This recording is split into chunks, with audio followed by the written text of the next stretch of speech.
very much for coming tonight. We're going to get started. We still have a few people that may come on the committee, but we think we should kick off anyway on this lovely Monday night. Again, thank you for attending this evening to discuss the very important work of ensuring that social services in Evanston are provided effectively and efficiently. As you may know, the City Council goals to address the needs of at-risk and needy families, one of our important goals. And during the past year, city staff have looked at from several departments, including the library, have looked at identifying priorities for these 4 segmented groups. So we're going to talk a little bit about that tonight. But to get us kicked off, many of you may not know us and people on the mental health board, and we don't necessarily know each other and know anything about each other. I mean, you see us on TV, but you know, we're nicer in person, or at least I am. So if we could start with Jessica, if you don't mind, what board you're on, and then what other boards or organizations are you affiliated with in Evanston? So kind of your perspective of your involvement in the community. I think that will help us as well as all of you. I'm Jessica Warnick, and I'm with the Evanston Mental Health Board, and I'm not directly affiliated with any other organizations in Evanston, but in my professional career, I am a licensed clinical social worker and work with Community Child Family Services, serving at-risk youth in mostly from the south and west parts of Chicago, but we're based in West Rogers Park, so very close to Evanston. Great. I'm Sandy Johnson. I'm the current chair of the Mental Health Board. And my involvement in the past is I'm the past executive director of the Military Senior Center. And currently I'm a volunteer at the Evanston office of North Shore at Farmers Market Coupon, which is in the summer. I'm Ann Rainey. I'm the alderman from the Grade 8th Ward, and I serve longtime chair of the Community Development Black Rat Committee. My name is Jane Grover. I served for a number of years on the board of local nursery school in early childhood education. I served on the mental health board for 2 terms. It probably amounted to more than 8 years, though, because of slow turnover. And what happens when you do that is then you run for office. And now I'm alderman for the 7th ward in Evanston. I'm Mark Tindem. I'm alderman of the sensational 6th ward. And Ann got it started over there. I first encountered city council when I was the chair of Better Existence with HIV, been in a beehive for far too many years, but I came to this council, much like everyone else, looking to get support from our city government. I'm Colleen Burris. I'm the 9th Ward Alderman, currently chair of Human Services, also on the CDBG Committee, Economic Development Committee, and all the aldermen are on at least 5 committees. Some of us are on 6, so we really have a kind of a well-rounded view of what's going on in the community. I'm also part of the Youth Job Center's Will Advisory Board and a mentor to women through that program. Good. Excuse me, I'm Erica Storley, the Deputy City Manager, and I'm currently the staff liaison to the Human Services Committee. I'm Dolores Holmes, and I'm also a fabulous business. In my past, I served as a director for a local agency. I did that for 27 years, so I'm very familiar with the Mental Health Board and a lot of the other boards that exist here. I have served on, everything. I'm familiar with others. I've been on, I'm very active in other community organizations, including my church, which is a big part of my life. And I am one of those people that served on 6 committees on the council. I'm Alderman Don Wilson, Alderman of the 4th Ward, and I'll probably never catch up to Alderman Helms. But before I was an alderman, I served on the board for the Open Studio project and also for Infant Welfare Society of Evanston. So that was kind of an introduction point for me to a lot of the organizations that we are working with now. My name is Peter Braithwaite. I'm alderman for the 2nd Ward. Like many of the other council members, I also serve on our Community Development Block Grant Committee. In the past, I've served on our Evanston United Way Board And I've also been director of the Evanston I Have a Dream project, and just like Alderman Holmes, served on many various organizations in town. I'm Judy Fisk. They don't call it the first ward for nothing. So great first word. I get that one. I've been active in this community for many years in many different ways, and look forward to the discussion tonight. Hi, my name is John Barfield. I'm a 50-year resident of Evanston and homeowner. I'm a licensed clinical social worker, and I'm also a registered nurse. I currently teach at within the City of Chicago Community College, and I teach nursing and community health. I am on the advisory board, and I'm on the age-friendly task force, and I think I'm on the subcommittee for mental health. You could totally be an alderman on that many committees. Good evening, I'm Darlene Morris. I'm on the Evanston Mental Health Board, previously a supervisor for the Evanston Police Department, victim witness, also an associate dean for DeVry, and recently retired from District 65 after 27 years of elementary education. I am also a part of the United Methodist Women's Organization in Evanston and Volunteer Family Focus, Good News, and I am a resident, born and raised right here in Evanston. I'm Allison Stark. I'm a member of the Mental Health Board. I'm the previous chair. It's my second term. I think I have the longest tenure at this point on the board. I oversee all the programs for an organization that's based in Skokie, but we provide services to individuals in Evanston for people with developmental disabilities. And I have school age and preschool age children, and so I engage with a number of agencies that work with this population. My name is Jeannie Sanka. I'm a resident of the 8th Ward. I was born in Evanston. God willing, I will die in Evanston. God willing, not very soon. I sit on the Housing and Economic Development Committee, and back in the 8th Ward, I am a member of the Normal Park Neighbors. I've also served on the board of the Evanston Community Media Center back when it was just the Media Center.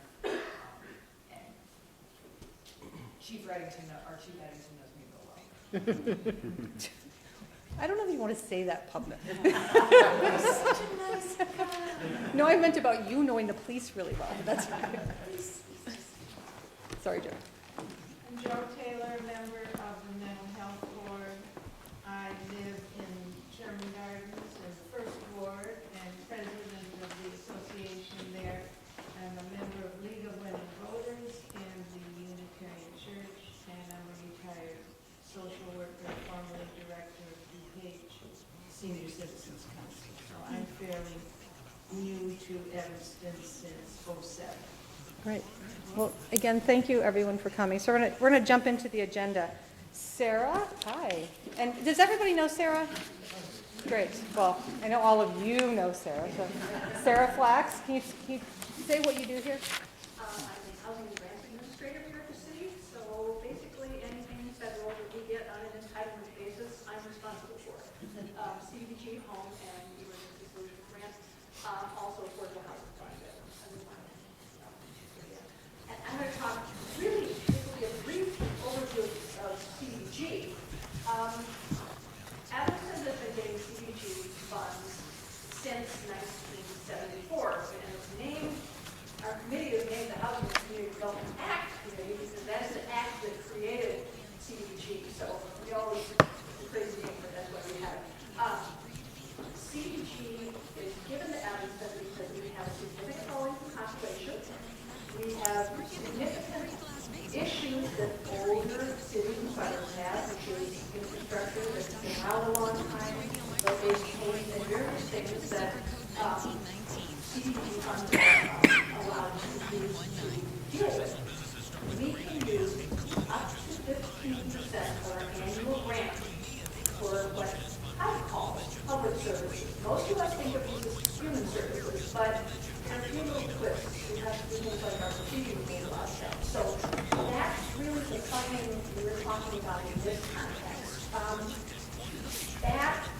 Our estimate for 2015 is that amount will be about $230,500. We used to get up to $300,000, but our CDBG grants have been cut probably by about 25% over the last 4 years. So that's one of the joys of what's happening in Central Hudson. But we fund, many of you, and many of you are familiar with our application process, requirements for CDBG is that funds primarily benefit low and moderate income people, which is defined as people whose incomes do not exceed 80% of the area of community. So nobody can understand that. So what we do is we say we try to address council goals with CDBG of all of our efforts. Thanks, Sarah. Next, we have Carl Kaniva from the Department of Health. Evanda is, I think, on the phone, but she's out of town. Thank you. So I'm here to speak tonight about the Mental Health Board and the funding for that. The Mental Health Board was established in 1969 by referendum, and it has basically funded mental health institutions and entities within the city of Evanston and anybody who addresses the need within the city of Evanston. As all of you may know, using news and information, mental health is a very dire need nationwide and globally. So with that, the changes that we've seen lately in 2013, there were two funding sources total for the mental health board. So roughly 500,000 came from the city and roughly about 200,000 is coming from the township. As you all know, that changed last year in about April or May when the township was dissolved, and so that entire amount now comes from the city. So that amount has gone so it's 500,000 in 2013 to roughly about 180,000 in 2014, and now to this year's allocation, which is again, those in each of those 3 years I mentioned, the funding is for 15 different agencies, and the mental health board is made up of individuals who are interested in our mental health professionals. Thank you. And next, overview of new human services fund. Erica. Yes, so as Carl was explaining, we have transferred the township services to the city, and now, new for 2015, the Human Services Fund will be created to be the funding, or the fund for all human services that are coming from the Mental Health Board. So what used to come from the township and the city are now coming out of a single fund in the city budget. So this will provide some greater transparency around how the money is flowing out, and also it will enable each year us to put a transfer from the general fund into this fund specifically for human services. So the next 2015 proposed budget for this fund is $884,000. Right, so as you can see, we have a little bit, around $1 million a year coming from federal and city sources that are given out to agencies to do human services, social services work. There's no way that that amount of money can address all of the needs in the community. And one of the reasons why we're here tonight is how can we do a better job of being effective and efficient with our funds and leveraging our dollars. So tonight we're going to have a scribe and bring you up. And what we want to do during this portion of the festivities is first we want to do brainstorming about ideas that you have about how we can align better. What can we do better to be coordinated? What are ways, can you bring it up just so everyone here can see it? That'd be really great, thank you. Yeah, like, it's on.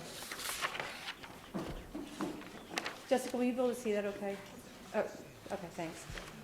So I think the first part is brainstorming ideas. So I'm just going to throw out one of having something that will be efficient, having a joint application. So funders, grantees have to fill out one application that will come to CDBG as well as Mental Health Board. So they're not filling out two different applications, they're coming forward. So we're not going to discuss, I'm just throwing it up there and we'll come back to discuss it. So that's just one idea of doing a joint application that we do. Other ideas?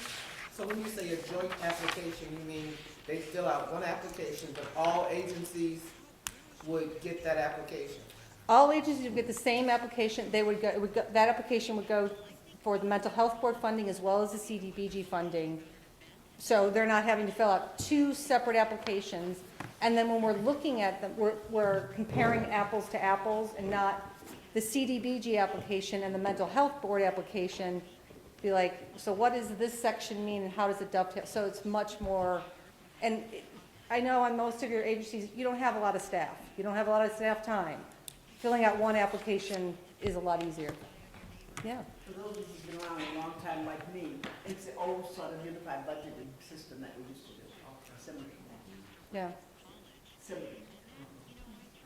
Yeah. I'm not exactly sure, how does CDBG dollars get allocated? So is it aldermen only that are on that make the decision? No. Can someone explain that process? I'm sorry. Sure. Anne, since you're chair? Do you mind? Well, it's a mix of community members. We have representatives from the Plan Commission, a representative Plan Commission. I think there are 5 aldermen now on that committee. 5 aldermen. Jeannie Sonke is on the committee. Who here is on the committee? But I mean, the aldermen on the committee. Yeah, okay. All right. There are several categories, and begins with administrative. Administrative, I believe, is, Sarah, 20%, 20% of our funding.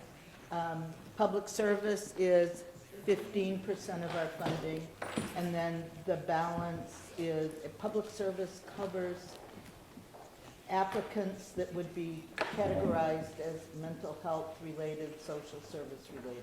We also have a very important segment of community development block grant money that goes to city infrastructure and facilities, maintenance, et cetera. There's no cap on that.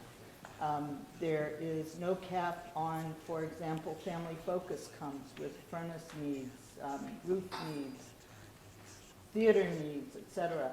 So we really divide it up. You can be an applicant for community development block grant in like 3 or 4 categories, actually. But of course, we're always limited. We have maybe about $2 million. 15% of that, only 15% goes to public service. 20% of the total goes to administration, and the rest can be spent as the committee sees fit. But our decision then goes to the council for approval. And people come, agencies come and give presentations. Yes, and we have debate, applications. have those conversations. So I'm assuming similar to what I just worked. Does that make sense? And Pretty we much have, the same that when they present to our board. It's the same kind of reason. yeah, but we have a very streamlined application process now. It is all online. And as the longest serving member of the committee, I can tell you that it's just an amazing improvement. We're known to carry sometimes 3 binders that sometimes were this big. Now it's all like this. And it's amazing. And everything we do connects with the staff and the staff's changes and notes, et cetera. It's just amazing. And I would encourage any mental health board, any other board, to look into using the system that we use. Yeah. And if we were to combine efforts, I mean, it would be an amazing opportunity to see how the system really works. Yeah. So is that a recommendation to have a joint meeting to talk about it?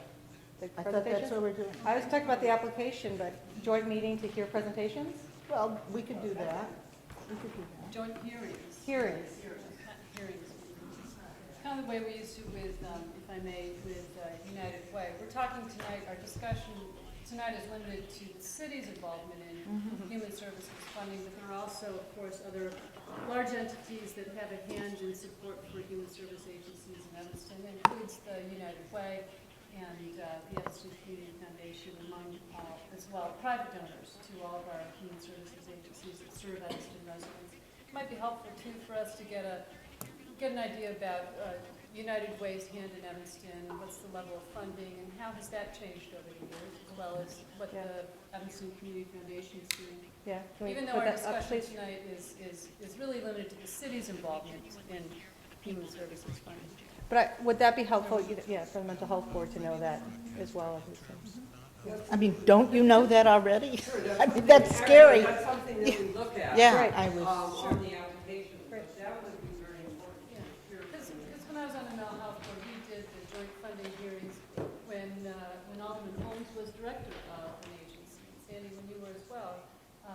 combined funding hearings with United Way. It was, I think, a combined application as well. And believe it or not, I was an alderman then.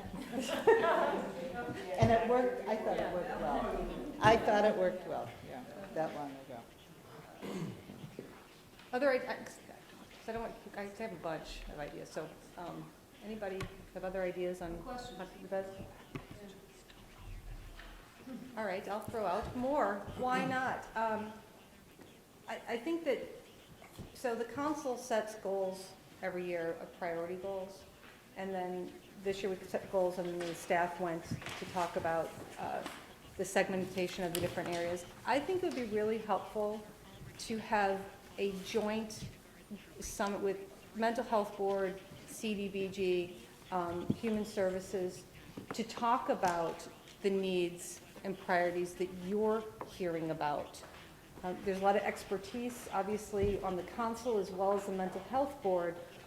We probably see, council members may see things differently. We hear from constituents, you know, we're getting those emails from constituents. We're getting emails about what's going on in the community, everything from, you know, crime to, you know, what's happened with, you know, with the general assistance. So, but that group to come together to really talk about where are you seeing the needs, so we can bring that back to the full council. Does that?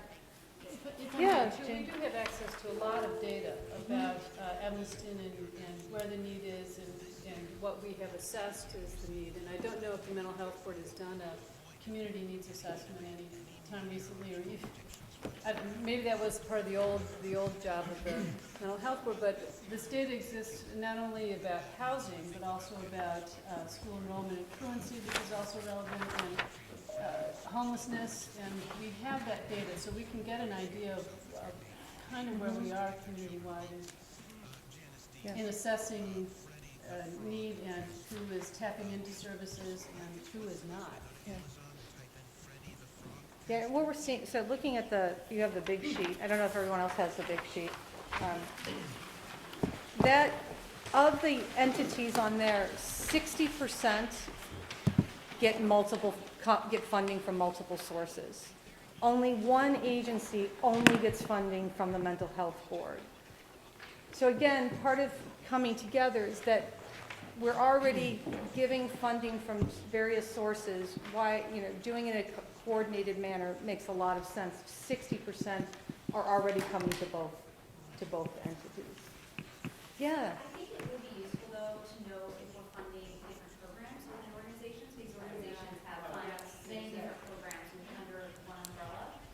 So I don't want to miss that in the numbers. So that would be useful.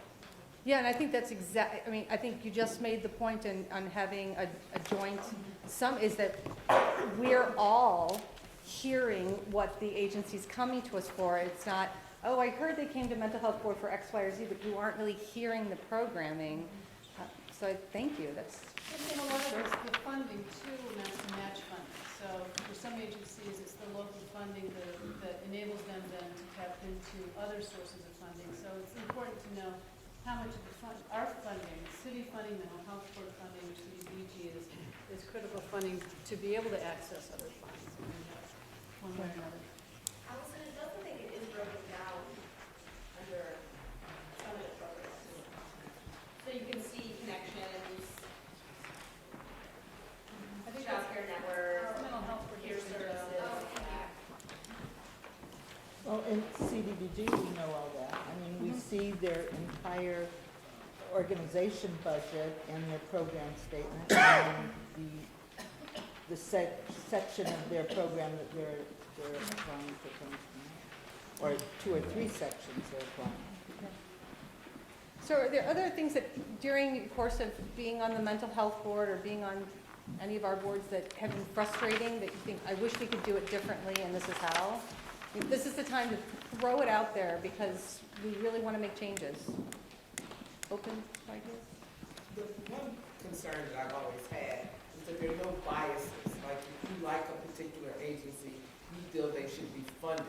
I think we need to look at the program, the services that the agencies are providing, and allocate money based on services and how well they're providing the service, not necessarily because you like that agency, or you know of that agency, or you're buddies with the director of that agency. Can I give you a hug? You're speaking my language. So a lot of outcome-based. Yes. Yes, I agree 100%. Thank you. She was not a plant.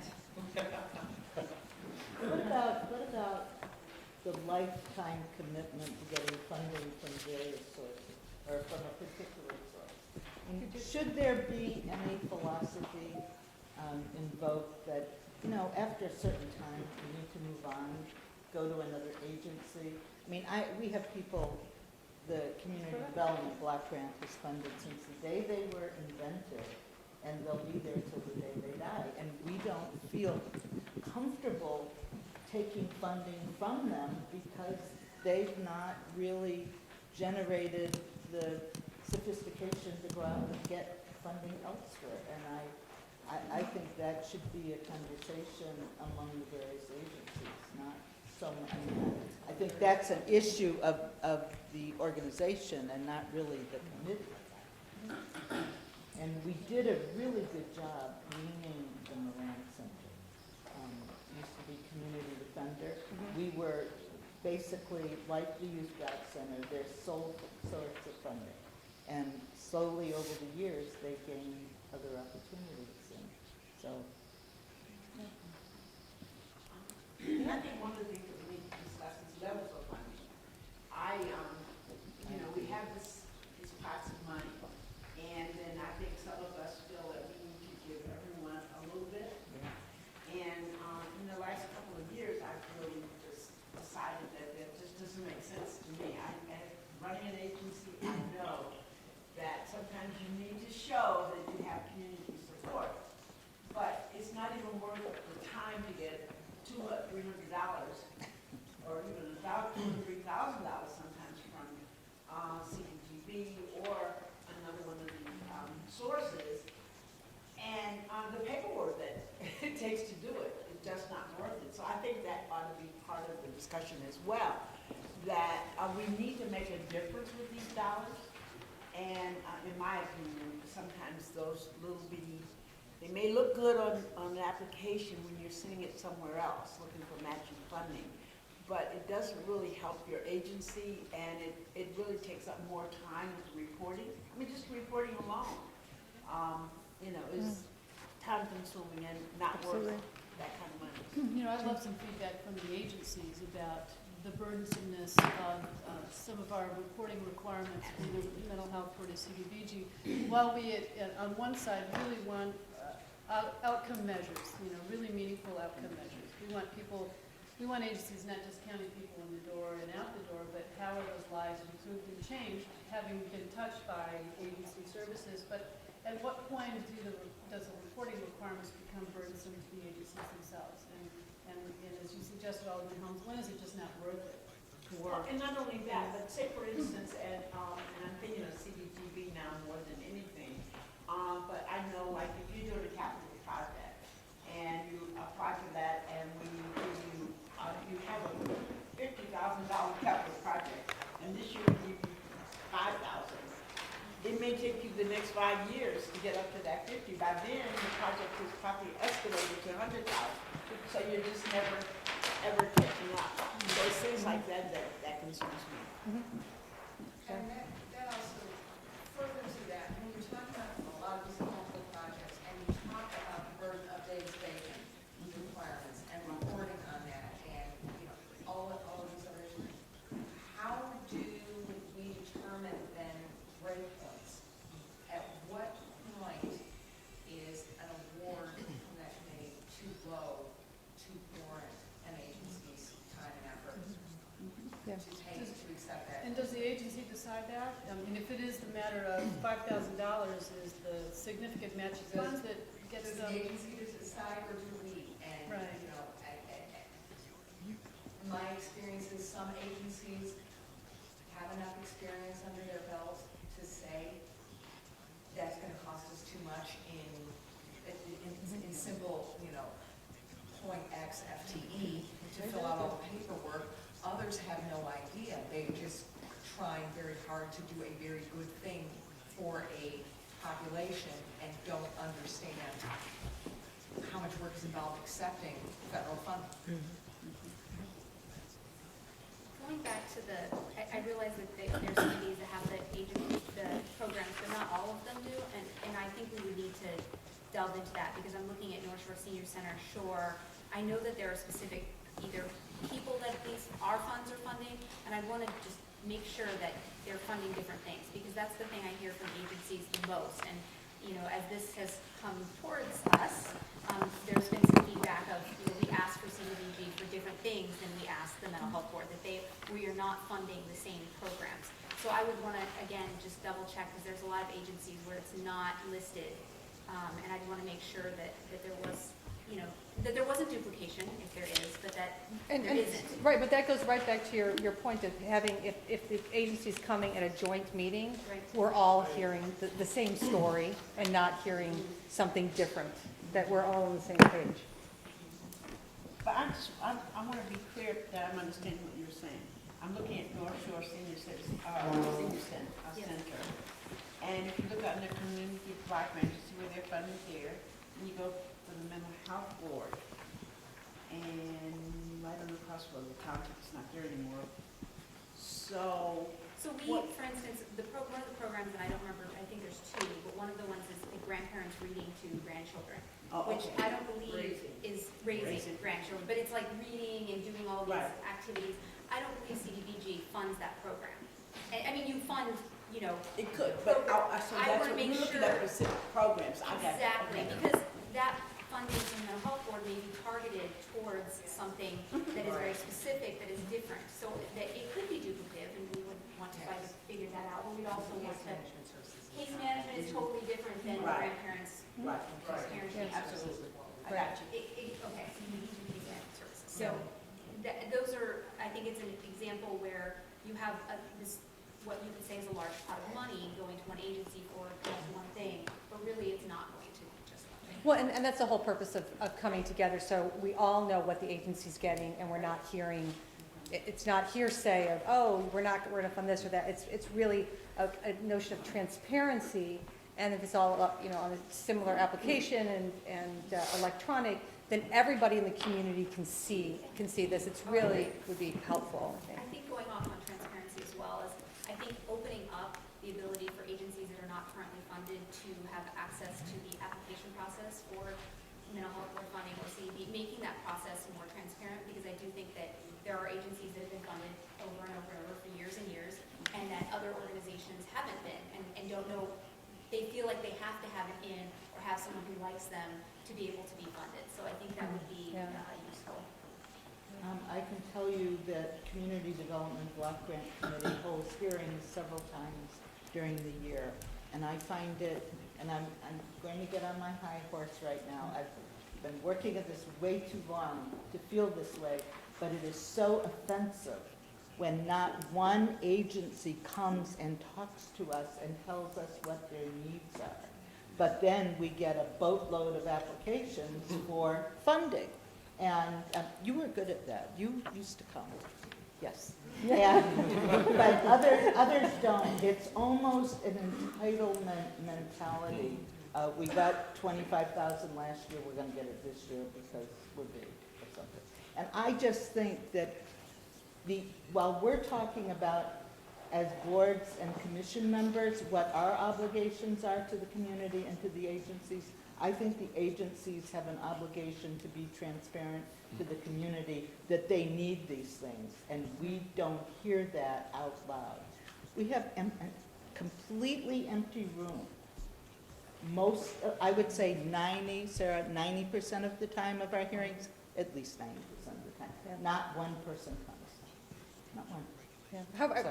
How is that for you, for the funding pieces, but for your meetings? For the mental health board? Yeah, regular meetings. I would say there are probably 5 or 6 agencies that are regular. Okay. Wouldn't you say? Maybe more. Yeah. Wow. More than that, we have really Wow. pretty good representation. Well, I think we also have built it into our system that we have liaison relationships, so we are constantly reaching out to them. So whether they're coming to us or not, we're going to them saying, what are the updates, what are the issues that you're seeing? Well, we So I do think that. We do that. Yes, sir. I mean, she's a workhorse. Does She mental does. health board still take its meetings to the agencies sometimes? They haven't yet. And that's something that, we're looking at. Do you still have a community liaison persons? Do you? Great. Each agency is assigned a liaison. It's the liaison's responsibility to have regular contact with the agency. It may not be monthly, but every other month or certainly quarterly, and report on it to the. And the agencies still produce quarterly reports? Yeah. So I mean, going back to the joint meeting, I think would be so helpful. Again, you have a wealth of information, wealth of knowledge and experience that we could all benefit from. And you know, vice versa. I think that sharing is just so important as we're moving forward. One of the things I feel it's really important to consider, you know, we hear about United Way funding and Community Foundation funding as well. And I think a successful executive director has to seek public funding and has to seek private funding. So I would hope that when a decision is made as to who will be funded, that we're not going to say, oh, they're receiving United Way funding. I mean, if they're receiving United Way funding, that's really great, and we should encourage our agencies to do that. Although United Way has 3 impact areas, and it's not as easy to get funding from United Way. But I would hope that the agencies that receive funding from various sources would not be penalized, because I think it's very important. Yeah, I think it's, you know, goes back to what Alderman Rainey was saying, we're looking for more diversification. We want to see the agencies much more diversified and not reliant on, and I think over the years we've talked about that, yeah. One of the issues I have about the funding, I have not been clear about the county's role in mental health, especially here for Evanston. I'm very aware of what the county is doing for mental health services in Chicago and the different clinics, and I just haven't understand why they're not a little more active in at least giving us funding to help with our mental health issues, because they are technically responsible for mental health services by the state law. Do it, and I don't know that, does anybody on staff know that answer, Carl? Sorry, I don't mean to put you on the spot. I don't mean to put them, I'm just... No, I just don't know the answer. I think we add that to our questions. Yeah, well, we'll add it to the questions. How's that? You own the part. I understand, because we have our own board of health, that Evanston cannot get that pot of money from the county for mental health services. That's what I've been told. Yeah, we'll find out the answer. We're good at finding out answers. Oh, Yvonne, sorry, hi. Hi. Sorry about that. Hi, sorry about that. If I understood the question correctly, was the question how come we can't access community mental health funding from the Community Mental Health Board? Was that the question? From the county. The county, government. That's because this is the first time the Evanston jurisdiction has ever had a relationship with a Community Mental Health Board, which currently is present. So we have never had access to that county dollar, because technically we do not have a county, Community Mental Health Board that serves the county. Presence is serving this jurisdiction by contract, but again, we're not going out and outreaching to the county, so we don't have access to that county dollar. Okay, thank you, Yvonne. Did that answer your question? I think that was Mr. Garfield? Yes. Yes, it was. Okay, so going forward, we've been trying to see if, because the mental health board is only serving the Evanston jurisdiction, it doesn't fit into the definition of a county board. So we don't have access to those dollars. Okay.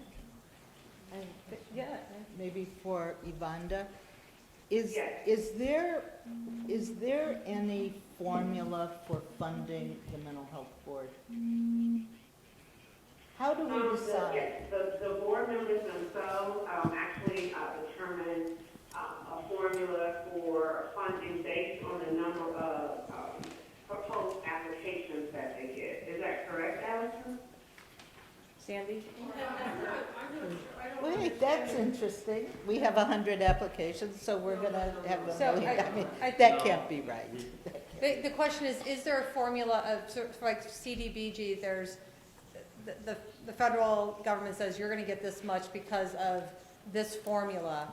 For the mental health board, I don't think there's any, oh, I'm sorry. I think the mental health board's budget is really a legacy budget, so. Oh, thank you. It has been, Yes. it has been part of the general fund or the township fund for many years, and Yeah. it's just a budget line item in the city's budget, and it It's has been susceptible susceptible to, yeah, because it's 704, it's just been susceptible to the year-to-year, Yes. All right, that's, budget pressures and. all right, but that's all fancy. Tell us about the 708 board, and tell me why I'm thinking back in time when something about the 708 board had to do with a formula or a legislative requirement for a funding level based on something. And it's very jumbled in my head now, but I know there used to be conversations about this, and we were told you must fund at this level. General counsel. No. Always has the end. So the mental health board was established in 1969 as a 708 board. The actual board lost that, and its levy was nullified in 1983. So in the previous years, they had a levy, got tax money in, and had a set amount of money that you can distribute and allocate in certain ways, but that ended in 1983, and since then, it was what all referred to as a legacy. About 15 years ago, the mental health board was asked to take on the human service funding because the Human Services Committee used to have a separate pot of funding. And Human Services asked the mental health board to take that on as well. So at that point, there were agencies added to the mental health board funding. Really, I mean, there's questions. Well, the original legislative authority for the mental health board was for mental health services pursuant to the state 708 legislation. It was recorded in with mental health. Exactly. And I think it was not only the consolidated budgeting and the disappearance of the separate levy from the mental health board that changed the type of funding that it did, but it was this consolidation. It can't be 15 years ago though, Sandy, because I was on the board then, and I haven't been doing this that long. And we consolidated then. It was probably 2/3 mental health board funding and 1/3 came from the Human Services Committee. And I think it was because the committee wanted to get out of the politics of those annual appeals for funding. So they put it to the mental health board, which expanded the scope from simply mental health funding to human services funding. And so the mental health board ended up taking on the youth services and, well, everything that's now its full menu. Right. Right. Right. But it hasn't been that long, Jim, because I've been retired for 12 years. Oh, good. And so, All right. it's been that long, even longer. Okay, so the answer is there's no formula, there's not a state mandate, nothing like, okay, I just. Well, Alderman Burris, I would like to suggest we evaluate how we set aside that money. I don't think it should be based on how many proposals that are received or the amount of the proposals received. And that, whether you think it is or not, it really is that way because people come to us and say, here's the amount we need for mental health funding. If it were, I think the mental health board budget would be $3 million a year. Well, because I think, because I think they evaluate the proposals, like CD. This year, we cut $2 million from the request. So, give them some credit. They do the same thing. But we need to look at that. We need to see, how do we do that? How do we do that? Yeah, and actually, this year I talked to the city manager and asked him where he thought we should be in terms of the allocations, because the previous year, it was considerably more, and it was, frankly, it was very embarrassing to be in a board that was allocating X amount of dollars that we weren't sure that we had. Oh, we do that all the time. CDBG. We do that all the time. We know. It's not easy, though, and we do apologize. Alderman Tendon? I have, a couple couple years ago, I was asked to be on the Mental Housing and Homelessness Commission. That came at the request of the commission to have an alderman as a permanent member of that board. I'm wondering if that's something you and the Mental Health Board would like to discuss, having a position of alderman, and obviously council needs to discuss it as well, but if that would be a better liaison, a better, constant link with you so that you're not embarrassed or I think surprised. that would be great. But not only that, I think it's a little bit bad if we can't make allocations before we know what the funding level is going to be. So I think that is a changing in thinking that we have to do. We'll stop being logical. Something to think about. What if we started serving not just Evanston, but serving people in the county area? Would we get more money? We can't take care of our own. Well, we're having a hard time doing that, but I think those people are coming in anyway. Well, that's true. But And I we'd think, be serving- I put it to like, look at I what think what that I'm is. hearing though, if we kind of got a community concept or something going that combines mental health, that we then may be eligible for county money. I think it's something that we, that That's Yvonne all I and was trying to get and in my health head. needs to look at what are those parameters, and put that in writing to get out to everybody. All right, so on our list of things is find a way to either change our structures or funding mechanisms so we can then access the county funds or outside funding sources to serve the. Yeah, see if we can do that. If we can. Yeah. I'd be happy just understanding how it's done now, and then we could move on to seeing if it needs fixing. So a few more minutes of any more brainstorming ideas, and we're going to go back through and actually go through them and discuss and comment things that, yeah, you seem like that's a great idea, or wow, that's a terrible idea. Yes, Joan.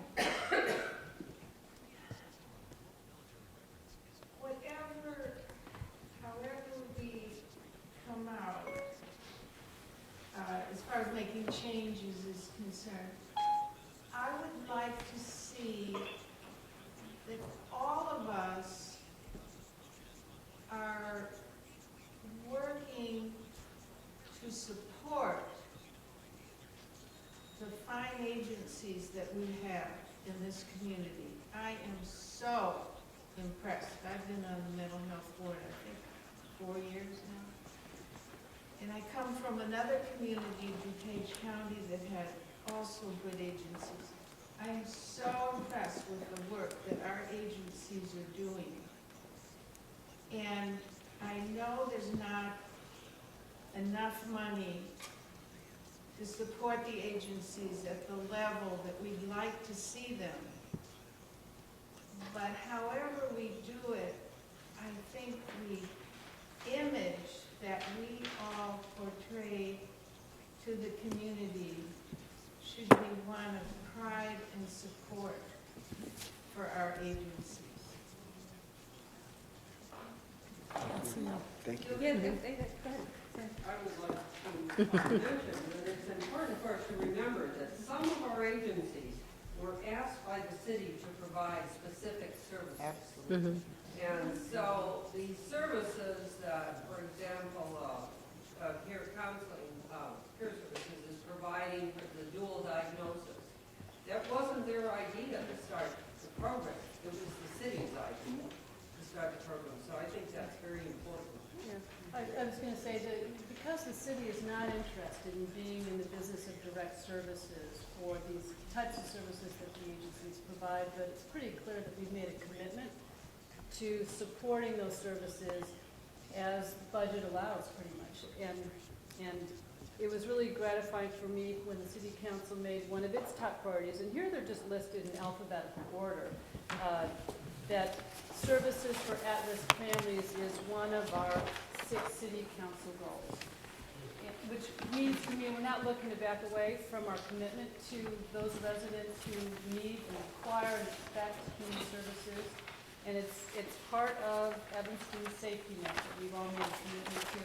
And as you said, Joan, we have some really extraordinary agencies who are providing these services for us. And when I was on the mental health board, when you just counted those heads that those human beings who were touched by services, it amounted to 1/10 of Evanston's population. When you added up all of those folks from all the quarterly reports and annual reports that we got from the agencies that we funded, that it was easily 7,000 to 8,000 people a year, which is a tenth of Evanston's population. And that's making a difference. You gotta believe it's making a difference.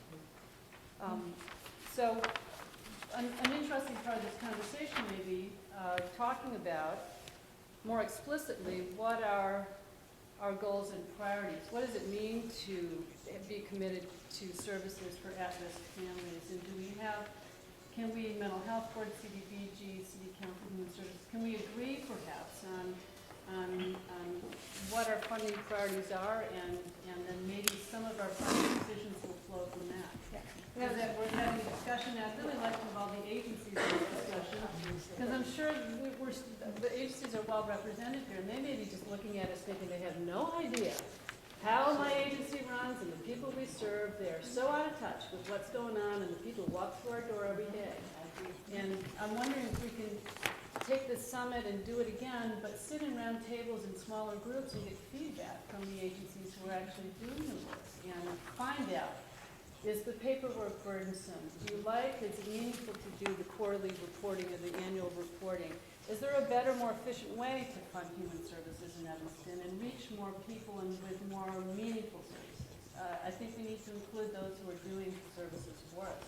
So the summit that I mentioned earlier for the January-ish summit, so that can be included. So I mean, we talked about having this as the priorities, but having sort of a two-segmented of having the agencies as part of that. Because I think also that gives the agencies, when we're talking about doing, joint coming to talk to us, it gives them also an opportunity to expand more about what they're doing, because they're not having to tell their story 2-3 times.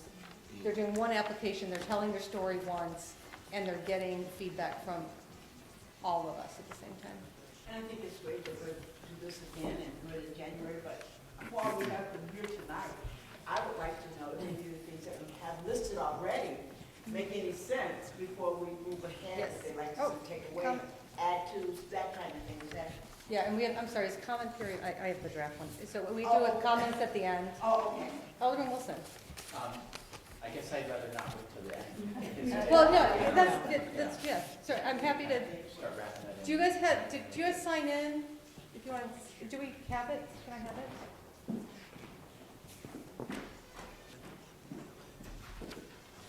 Does anybody else want to put anything else up on the brainstorming before we, thank you. Is there any brainstorming from the directors and from the agency representatives? That's what I like to hear. So, we have a lot of people signed up, so if, it's here, so I'm gonna call your name, and if you'd like to speak, come to the middle, talk loud, and, or you can stand up if you don't wanna come to the middle, and, about a minute, 90 seconds, 2 minutes tops, just because we have a lot of people and a lot to get through. Oh, that's fine. You raise your hand if you'd like to speak. We'll start in the first row. Well, most of you are not allowed to. Please. Don't be shy. Do you want to go to the microphone, or you're loud? You're loud. Hi, Paul. Okay, so Paul Sullivan, these are all He great does ideas. well. And go with any of them, I think it would be very interesting to see how you break them out. I do think that in terms of burden, Can we keep scribing, because it's important that we're hearing from that's going up there as well? Yeah, that'd be great. Thanks. I'm sorry. yeah, in terms of burden, I would say that the city has done very well. And early on, commented on the application process for CDBG. Well, we don't apply for CDBG. It is much infinite than what it used to be. And even with ESG and the other things, it's more complicated. But it's nothing like the county or federal government or things like that. Turnaround is oddly better. The council actually approved checks in a fairly timely manner. But that's always a problem, not a problem. We're putting a month, 2, 3 months out there before cash starts coming into these government contracts, and so on sizable contracts, that could be hundreds of thousands of dollars, which either we borrow or we have accumulated. So I would say that's the most big problem. So turnover? Is that Cash flow turnover But is an agency. we usually don't have the money. You know, that's the problem. Hi. I'm Dee Chesler from Child Care Network of Evanston. I'm a relatively new employee there. I think it's been really helpful. One thing that I'm curious about, and it sort of was touched upon with regard to providing services to non-Evastonians, somewhat related to that, in that, you know, I think it's curious about, one thing that I would be curious about is how many people are coming into the community that are coming here for jobs or that are coming here for housing, and sort of that whole suburban pockets of poverty, and how that's impacting us. So maybe you already know that information, but we certainly, you know, sort of experience it on the ground. So just, you know, are people moving west? Are they heading to Skokie and some of the other communities out there? And are there services that we can provide in there? And then that segues into this whole, can we tap into county money if we're doing that? So I think that's a really important issue. Thank you.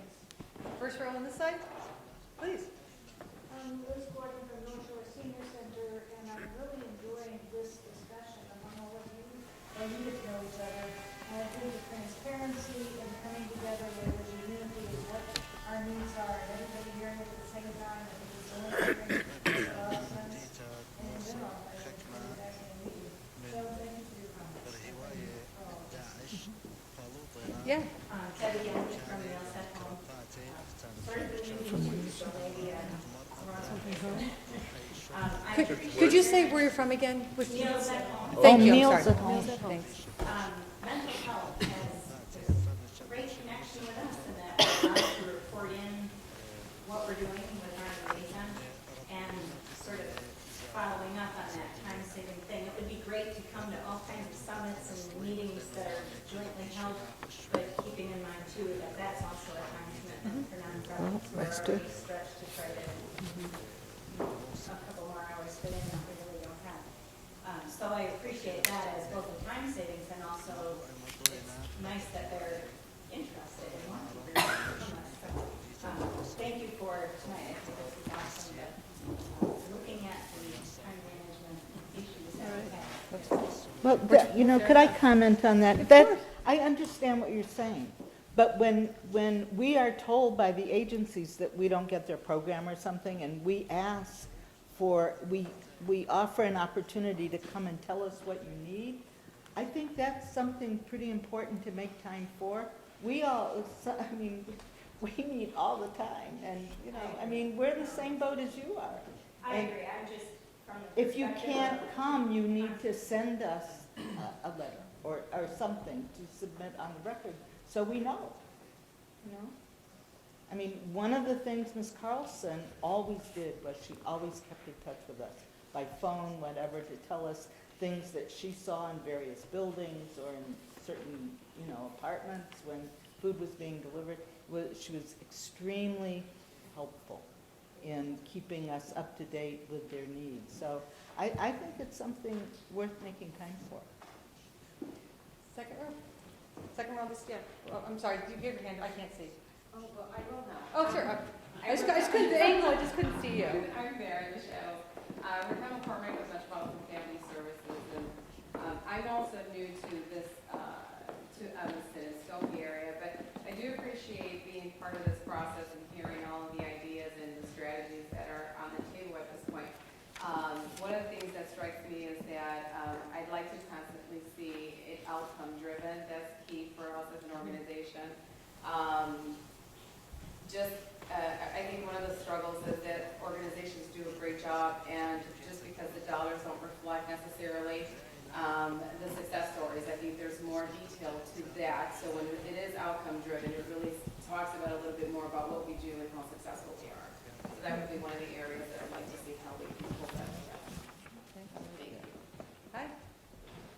Debbie Breed-Tag, Housing Options for the Mentally Ill. I very much appreciate the conversation tonight and the opportunity actually to be a part of it. And I think efficiency and transparency is important on both sides, so I definitely want to support that. I also think that the universal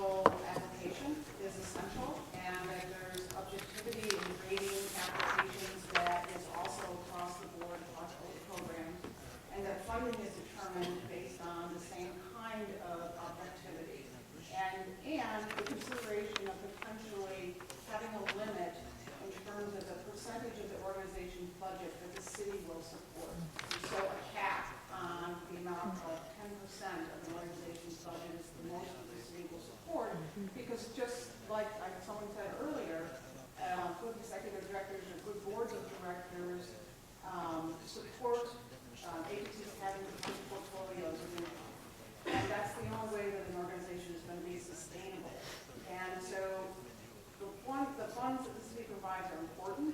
They help us leverage more dollars, but we all have to have a sustainable portfolio. Thank you. Second row, this side? Yeah, please. I'm Kathy Lyons, I'm the executive director of the Brand Center for Youth Advocacy. And I guess one thing that struck me in hearing how you are collaborating and sharing is that as a legal aid organization, our clients are also clients of many of the other organizations here and vice versa. So I know we share, I can't tell you, it's all confidential, but we share a lot. Well, that's not all that of helpful then. No, we share a lot of clients among us. Yeah. And without housing and early childhood and senior care and food, our clients might do well in the courtroom, but would drown because of their other needs. So I guess part of this piece also has to be, how do we serve the whole family or the whole child without picking and choosing because of parity for a certain year to fund certain organizations and not fund the others?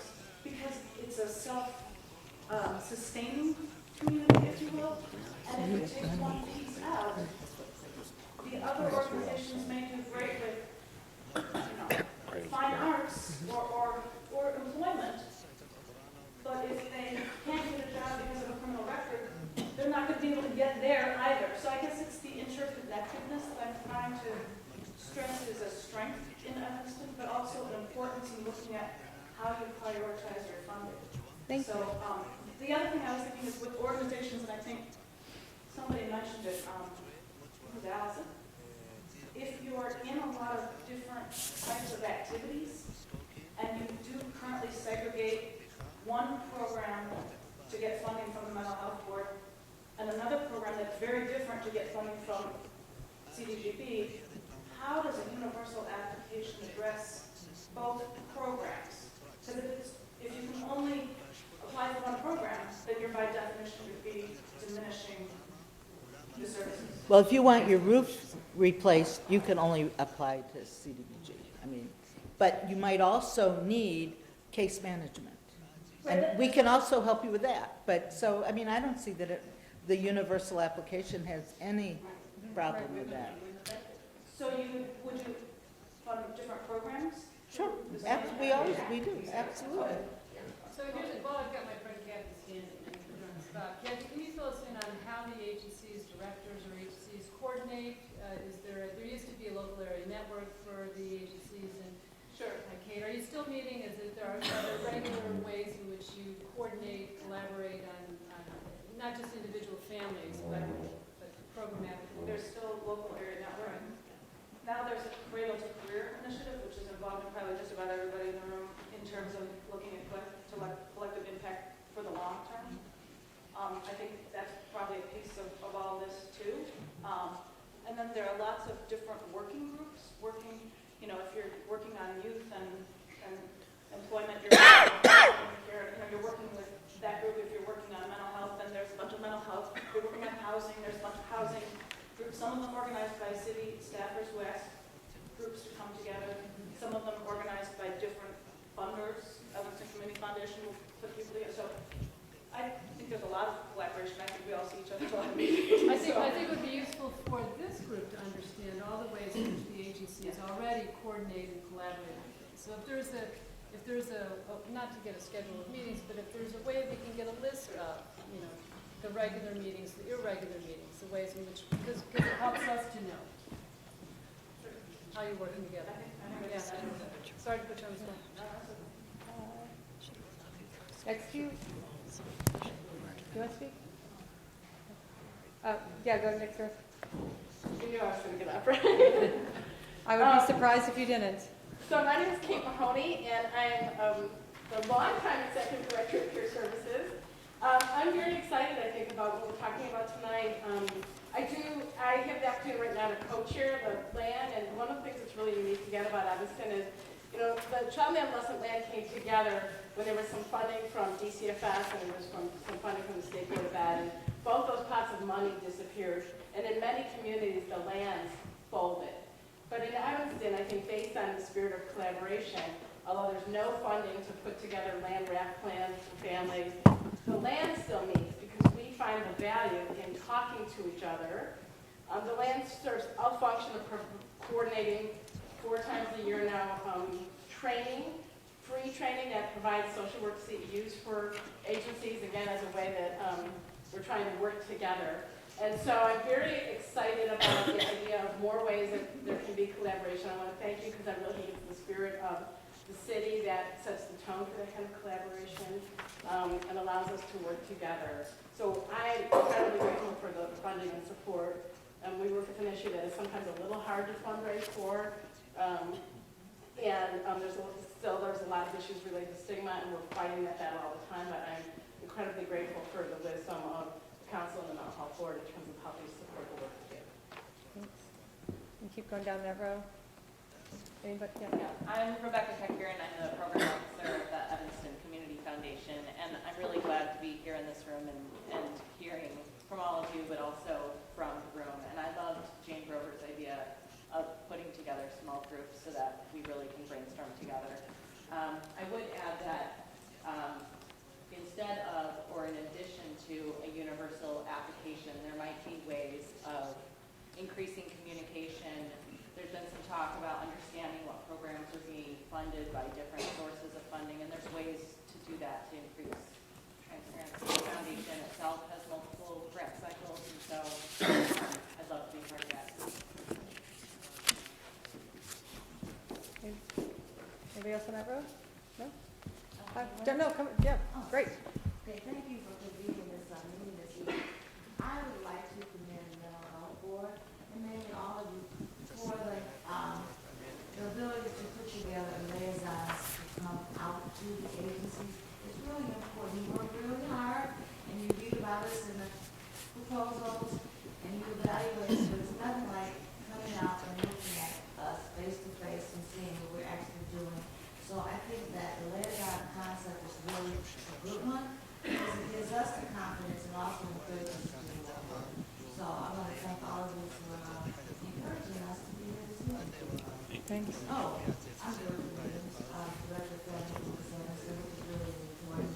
Most important thing is the kids and families. Thank you. I'm Karen Toller-Arden-Rest. I'm with the Youth Health Center, new to the area, and benefit of being back, I was like, I can just jump on another bandwagon. So I think outcomes is a big part, but outcomes are really messy. Ultimately, our outcomes are about helping young people find work successfully, but with the barriers they face, a lot of times the outcomes have to do with getting them, successful referral to the land center or a partnership with mental health. So that outcome discussion, I think, is one that needs a lot of digging into across our agencies. And then the second one is really how we do it. Not just the referral system, but really thinking how we are, as agencies on the ground, creating a safety net for the youth in mental health. And I think we're doing some great work in the community, and I think we can do more. Thank you. Okay. Hi, I'm Cass Wolf from Infant Welfare Society of Evanston, and I do appreciate this hearing, and I guess I'd like to jump on Alderman Grover suggesting that perhaps another meeting where we're in small groups talking about human services, mental health, would be effective. I had initially hoped that's what tonight was going to be, although this has been helpful too. And would like to echo Kathy's point that the funding, even at any amount, is useful to organizations in this community because we have so many different services and we have so many different funders. But with the challenges of finding enough money to operate programs, even small amounts are very important. And because our people touch all the many programs, it makes sense. And then because I have to go to another event today, I'm going to be out of order and just say that my information is wrong in here about our funding. Because for 2 years, it has the high school money blended in as it should be. So Yvonne knows what I'm talking about. Thank you. Hi, I'm Ann McCall. I'm from the Child Care Center of Evanston. There's been so many good comments that have been said here that the only thing I want to say is sometimes that little bit of money that we need does get us a leverage, because when we go to donors and we can show them that the city supports us, it really makes a big difference. And Colleen, just Yeah. 1 second. Alderman Burris, one of the things I believe Sarah Flax has done for CDBG money, when it's a very small grant, you've made adjustments to the way it's contributed and the way it's reported, haven't you? In some cases, what we have done is say, instead of reporting over a full year, Right. you report for a limited period of time or something like that, because it can get onerous Right. to track all the people served. With CDBG, you have to provide income, race, ethnicity, all those sorts of stuff. But we've adjusted the We have done reporting, that. yeah. I think there may be other ways, if we have greater connectivity, that we can also encourage something that we did actually through the homelessness prevention and rapid rehousing grant, which was a totally different federal funding, but at one point we had agencies that were in essence subcontracting for certain services with other agencies. So, for example, we were working with Connections to the Homeless, who was doing a lot of that work, but they had we wanted everybody to take a financial literacy program.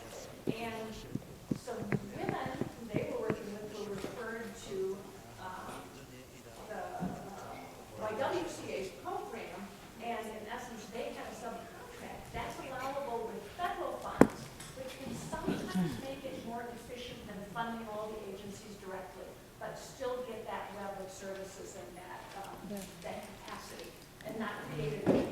But the thread that just popped up in the audience was small amounts are just as good.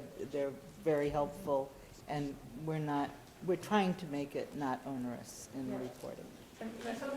And maybe that's, another, so when you're doing an application, that you have to demonstrate partnership with another organization getting funding, and it may be, instead of that organization being the direct funder, it could be the sub-grantee for a larger ask from it. So demonstrating that there's that partnership and that network that all of you have said is so robust here and that you're doing already, that partnership seems to be, would be a lot less onerous as far as even reporting requirements. So thank you all for making that suggestion. That's fantastic.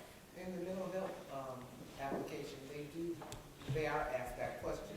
Are they working with other agencies? So it's on that mental health. Yeah, making it, that's really important, Right. yeah. Good. Hi, I'm sorry. Hi. Jim Unick, I'm with the Northwest American Technical Pulse for a very crisis center that is an office here in Evanston, in this building.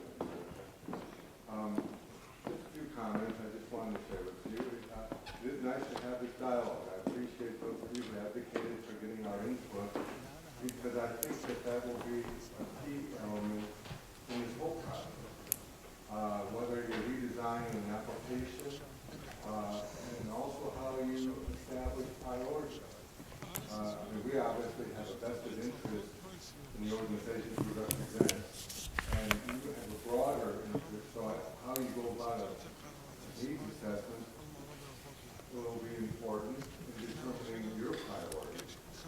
But I do think that priorities should be what drives the whole process.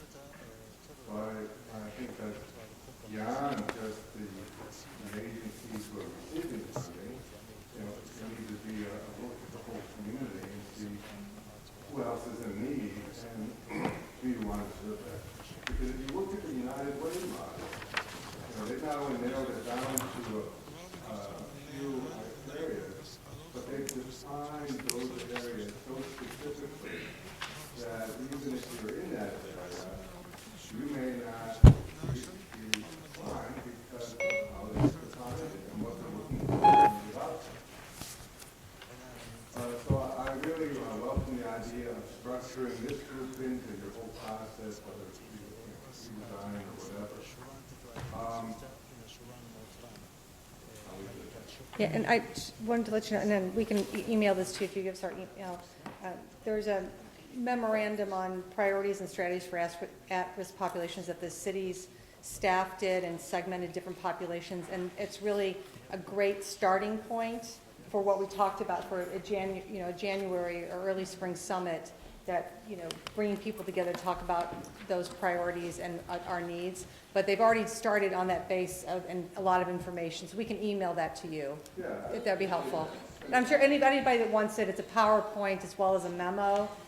Fantastic information. Yeah. I'm pointing at her because she was in charge of it. As long as, again, I haven't seen it, so I Yeah. can't speak to it, but as long as it clarifies to everyone what you define as an at-risk individual. Yeah. So that we can determine whether or not we fit into that priority. Because we're wordsmiths here. We can fit into any category that is available when there's funding available. So we were and no back. Okay, it's all reporters in the back. You can't speak. No. Well, you can't do the other one. Other side. I couldn't tell which row you were in. So it's. Favorite Engineering Network of Evanston. I think that's a great discussion to talk about using data to drive and inform the work we're doing. I think it's a really exciting, I actually find this discussion really exciting, to bring together the boards and to have an open dialogue. I think it's helpful for both sides to hear about that, and I think that we're moving in the right direction. The tactical things like a uniform application and coordinated outcomes, while seeming small, actually can have really big outcomes.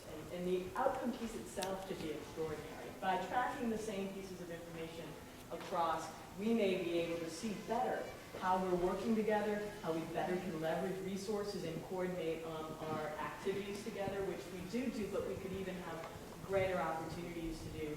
And we can see how we're moving the needle. And I think that's a really critical issue.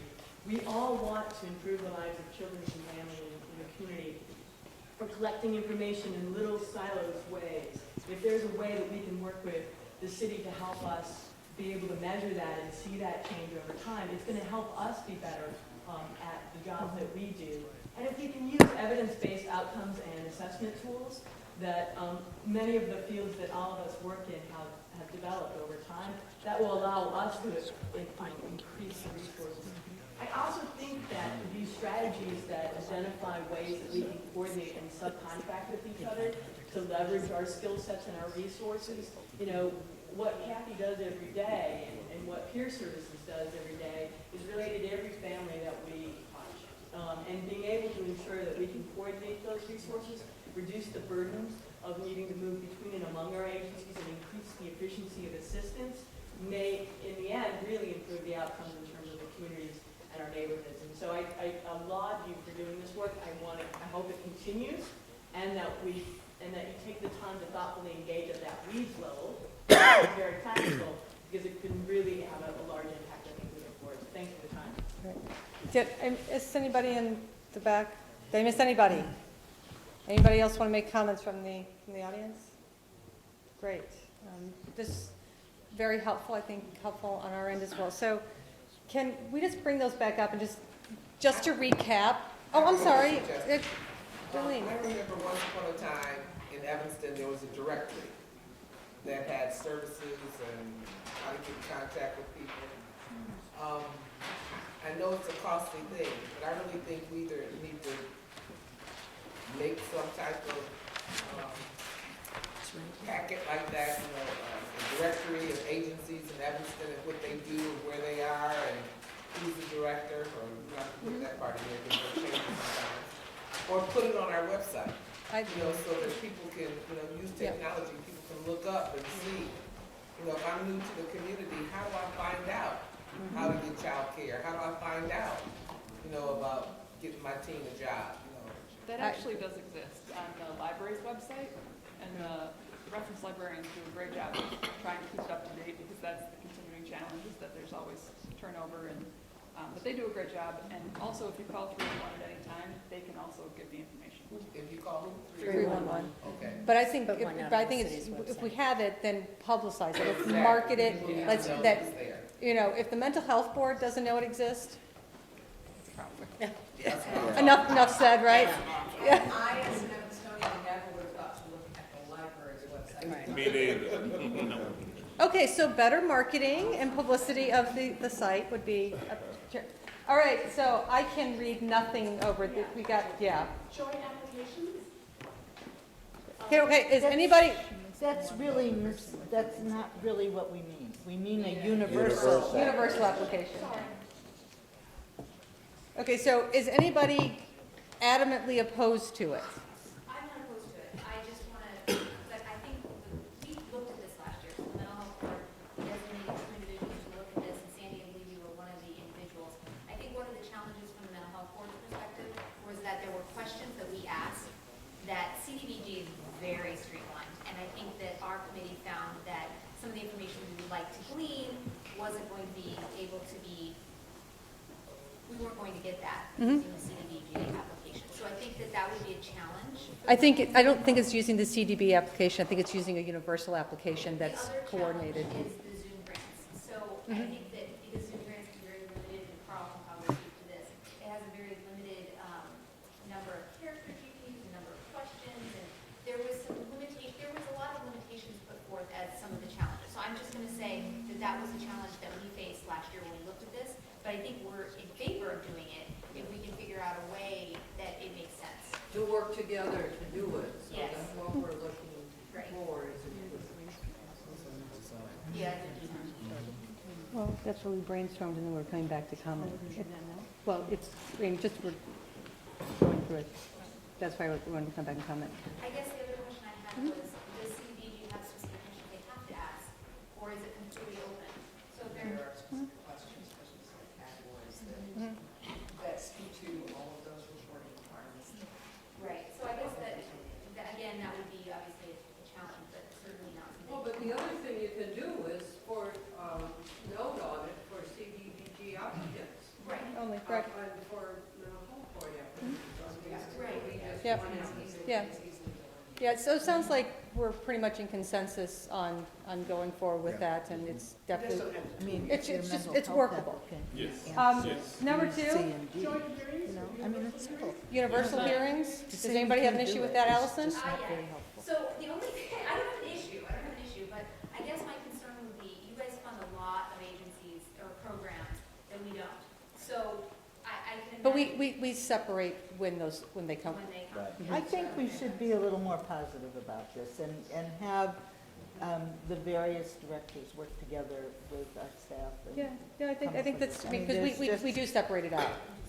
You know, if your mental health, you I guess answer I A, just B, want and to C. know how you guys do, I mean, very briefly, we don't need to get into the weeds, but how you guys set your, I mean, how long are they? And I'm just wondering how onerous is it going to be on agencies? We're talking about making it less onerous. Right, yeah, that's exactly what we're trying to So when the do. mental health board with United Way did combined hearings, we occupied 3 or 4 rooms in the second floor of the Civic Center, and we had representatives from mental health board and United Way in every room. And you didn't hear every agency's pitch, and you didn't read every application, but you were part of, if you were in a room with some colleagues from United Way, from the mental health board, and then you asked questions together on the applications that just that group was with.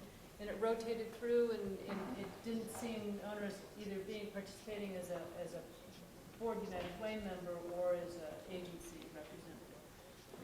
Yeah, And it all happened simultaneously, and then I think the United Way took its information and feedback, and mental health heard that on its own. Sandy? Well, I think one of the issues actually that's come up with the mental health board also is the city has other pockets of money, whether it's, help me with that, Allison, whether the other, for example, the whole presence contract. At one time, mental health board was handling it, and then it went to the city. So if we could have a clear understanding of the role of the city versus the role of the mental health board, because as I understand it with presence, the city awarded the contract, but the mental health board members or member is the liaison to the, to presence. So, I mean, it's confusing, so we need some clarity there from, So the you're city. saying that the concern would be is that now would be through the CDBG layer on top of it. Again, it's muddying the waters of roles, responsibilities, who does what. Why? No, it's just, no, I don't mean that, because I'm for the unified application. But, I think there's some confusion on the, mental health board about really our role.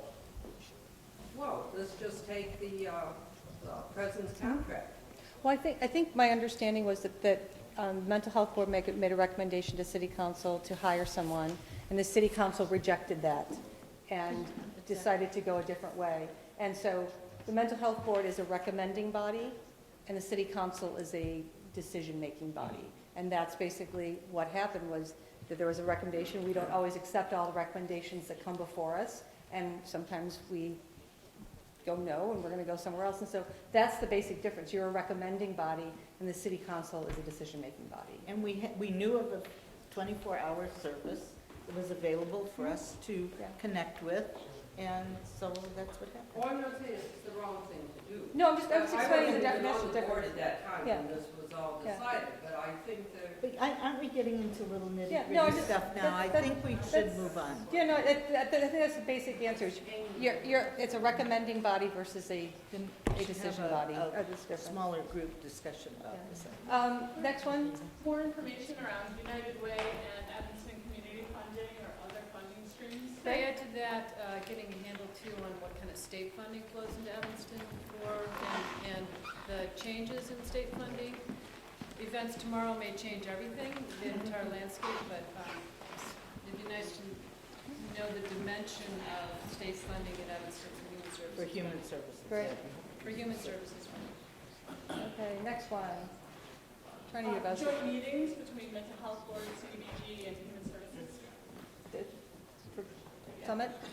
More A summit meeting to talk about priorities. I'm assuming you would like a say in all of that and conversation along with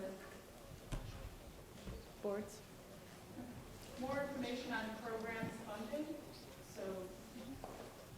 I think it will be answered if we have joint universal application and joint funding hearings. I think that will clarify.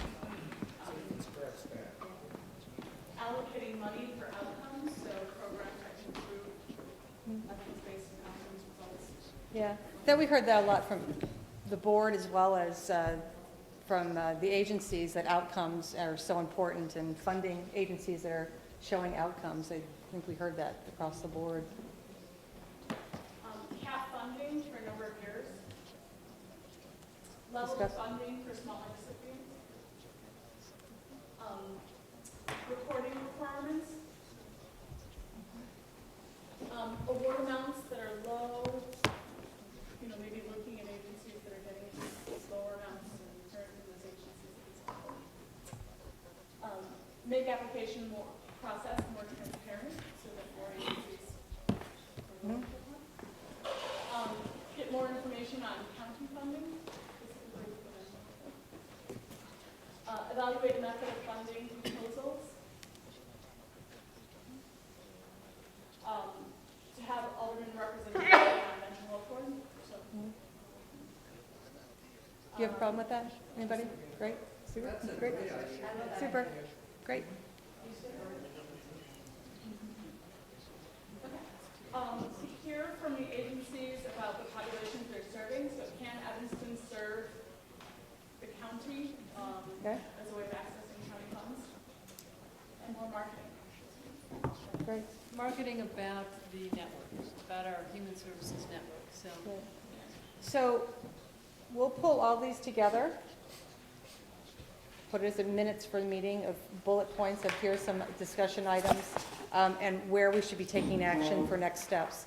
We'll bring those to human services. We'll disseminate this all to the whole group, and obviously it'll be on the website. We are awesome at transparency here. And then make recommendations on how to go forward at human services and with CDBG. Committee. Does that sound like a good plan going forward? Allison, do you have anything to add or any issues? Okay. Well, you seem to be very concerned, so I just want to make sure that you're being heard. Yes? I want to make sure everybody that should be in the room is in the room if we're meeting again. So I know that we've reached out to agencies that are funded through city, mental health board, and CDBG, but is there anybody else that would be prospective fundee and for their perspective on this too? So who else, who's missing from this room who should be included? YOU. YOU is here. They were invited. Here. They were invited. Oh, YW, YM. are you here? Yes, she's here. Yeah. I saw you. Yeah, I think that for the goals and the priorities, that they're actually key. To be clear, this was very much about process, procedures, on how to move forward with being more efficient and effective. This was not about priorities. That's our next piece of it. This is about how to get us better organized and more transparent. Yeah, Joan? I would say what's missing is the agencies that aren't funded who might be eligible. Yeah, I think that's what Alderman Grover just said, yeah. So, And there are many more than just the three. yeah. So you'll be getting something from us soon about this? And we're out before, oh, that's 8. Oh my gosh, I thought it was 9. So thank you. Oh, yeah. Thank you.